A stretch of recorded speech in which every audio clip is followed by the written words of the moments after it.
minta maaf kepada seluruh rakyat Indonesia karena perbuatan saya yang kemarin sangat tidak terpuji, tidak patut untuk video, tidak patut untuk dicontoh, dan saya sangat menyesal. Saya berterima kasih kepada Allah yang sudah menampar saya.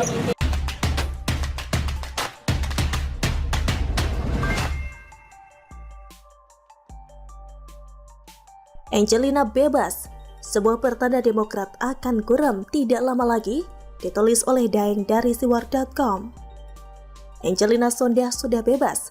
Hukuman 10 tahun penjara memang terkesan lama, tetapi waktu kian bergulir dan ternyata masa itu pun tiba. Ya, seperti itulah kehidupan. Kini ada yang deg-degan. Siapa dia? Dan kenapa harus ada yang deg-degan? Bukankah Angelina sudah terbukti dan telah menjalani hukuman sehingga seharusnya sudah selesai perkara? Tentu saja kasus Angelina tidak hanya melibatkan dirinya, dan dia pun melakukan itu ada sangkut pautnya. Ada sangkut pautnya dengan beberapa orang. Pemirsa pasti sudah tahulah. Iya, ada Ibas yang disebut-sebut dalam persidangan, seperti diberitakan oleh salah satu media. Meskipun sempat dibantah oleh anak buah Ibas juga waktu itu, yaitu Didik Mukrianto, Ketua DPP Partai Demokrat lalu pada tahun 2017. Namun, menurut Angelina atau biasa dipanggil Angie, bahwa jika tidak mengikuti perintah, Nazarudin akan melaporkannya ke Ibas. Jadi semuanya disuruh, ya kita gerak jalan. Karena kan dia kalau enggak, bilangnya nanti dilaporin si Ibas, kata Angie. Jadi apakah Ibas juga terlibat?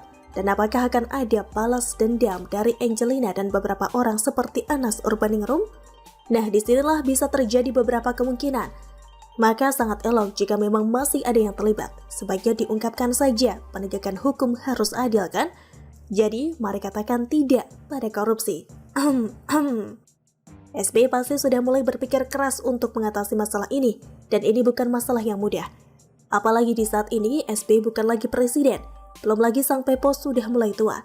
Sekarang malah jarang terdengar kabarnya lagi. Prihatin, Tuhan tidak suka. Tentu saya bisa jelaskan, tapi tidak perlu dan tidak baik di mata rakyat. Apalagi saat ini kita tengah menghadapi masalah keamanan, politik dan ekonomi, hingga menunggu datangnya lebaran kuda. Hiha! Jadi bagaimana langkah-langkah yang akan dilakukan SBY jika setelah Angie lalu menyusul Anas juga bebas tidak lama lagi? Wah, ini nampaknya bakal seru ya. Pada Pilpres 2024 nanti, sudah bisa dipastikan AHY bakal sulit menggapai cita-citanya menjadi presiden. Dan partai pelambang Mercy ini pun terancam bakal guram. Kasus korupsi yang pernah menjerat banyak kadernya adalah batu penghalang yang sulit dihindari. Maka Ibas dan juga SBY akan terus memutar otak hingga bahkan mungkin berguling-guling mencari inspirasi. Trik apa dan bagaimana yang harus dikerahkan agar semua yang dikhawatirkan itu tidak akan terjadi padanya. Mungkin pepatah yang cocok dalam kondisi seperti ini adalah sepandai-pandainya tupai meloncat akhirnya jatuh juga. Atau setinggi-tingginya onta berjingkrak-jingkrak, tetap saja kencingnya bukan minuman yang nikmat, tapi adalah kotoran. So, selicik-liciknya manusia, ada juga keterbatasannya. Termasuk misalnya Bill Gates, yang seolah-olah sudah menguasai dunia ini. Toh mungkin ada masanya dia juga akan kembali merenung dan bertanya pada diri sendiri. So what gitu loh, atas semua capaian ini? Dan semua pesta di dunia ini akan segera berakhir, dan semua para pendemo yang sok membela agama juga akan bubar. Seramai apapun itu, semuanya akan bubar pada waktunya. Hanya saja eksistensi kadrun mungkin masih ada, tetapi suaranya bisa diredam sedikit demi sedikit. Semakin banyak orang-orang yang berani mengeluarkan pernyataan tentang agama rasional seperti yang telah disampaikan oleh Jenderal Dudung dan juga Menteri Agama Gus Yakut, maka semakin banyak kadrun yang akan pusing. Maka semoga logistik para bohir terus tekor dan akhirnya akan berkurang dan demo pun akan benar-benar sulit dilakukan lagi. Nah, kembali pada klan Cikeas, 2 periode sudah begitu nikmat bagi kerajaan ini. Bahkan Ibas pernah menulis tweet yang menyebut, "Wahai rakyatku," yang menunjukkan bahwa dirinya harus didengar oleh kita-kita ini sebagai rakyat jelata. Ibas seperti sosok raja yang petuahnya harus dijalankan. Bahkan kalaupun dia tidak peduli dengan kesejahteraan rakyat, tetap saja ia harus disanjung sebagai raja. Maka kalaupun ia pernah digosipkan pernah bersama BCL ke Australia, maka para rakyat tidak boleh berisik. Bukankah sang raja itu adalah segala-galanya dan tanpa dosa? Maka dari itulah, jangan pernah menyeret namanya dalam pusaran kasus korupsi yang menjerat para bekas kadernya. Sehingga hampir semuanya sudah menjalani masa hukumannya. Akan tetapi sayangnya kejayaan sebuah kerajaan itu selalu ada masanya. Coba tengok sejarah. Adakah kerajaan yang berjalan mulus? Semulus bahas seorang artis cantik yang happy jalan-jalan ke Aussie. Bahkan jalanan saja yang ada di Indonesia ini ada saja yang tidak rata dan tidak mulus, penuh lubang dan gelombang. Maka bisa jadi memang kerajaan jika sudah masanya akan redup.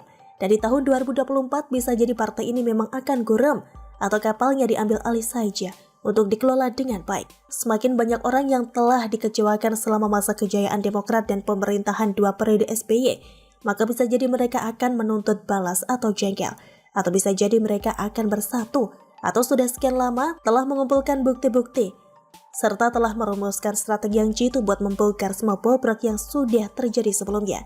Bebasnya Angelina Sondakh dan ia pun meminta maaf pada rakyat.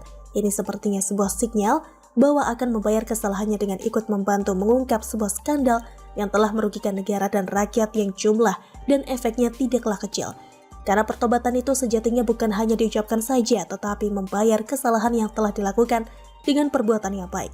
Salah satunya perbuatan baik itu adalah bagaimana menghentikan sistem korupsi di negeri ini.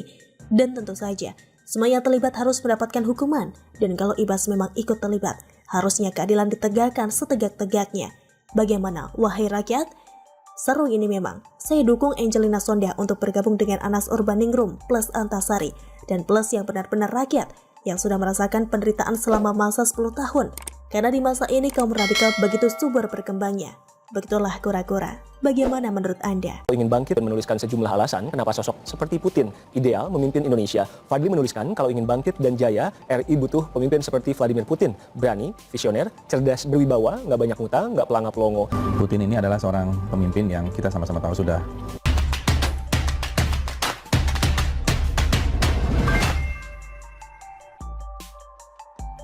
Cuitan lawas Fadlizon puji Putin, padahal bisa kena gebuk kalau nyinyir. Ditulis oleh X Hardy dari suar.com. Perang antara Rusia dan Ukraina semakin memanas dan tidak sedikit yang berpendapat jika eskalasi terus meluas, dikhawatirkan akan melebar hingga ke perang nuklir. Kalau perang nuklir beneran terjadi, ya sudahlah, kiamat akan tiba.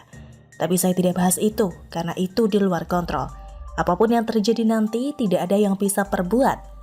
Entah kenapa cuitan lawas Fadlizon muncul lagi di media massa. Sebelumnya Fadlizon mengatakan bahwa Presiden Jokowi adalah sosok yang bisa menengahi pertempuran antara negara Rusia dan Ukraina yang kini sedang panas. Tidak hanya mengatakan bahwa Jokowi mampu menengahi, bahkan Fadlizon meminta Jokowi untuk segera memainkan perannya. Saya setuju, hanya Pak Jokowi yang bisa menengahi perang Rusia-Ukraina. Ayo mainkan Pak, kata Fadlizon.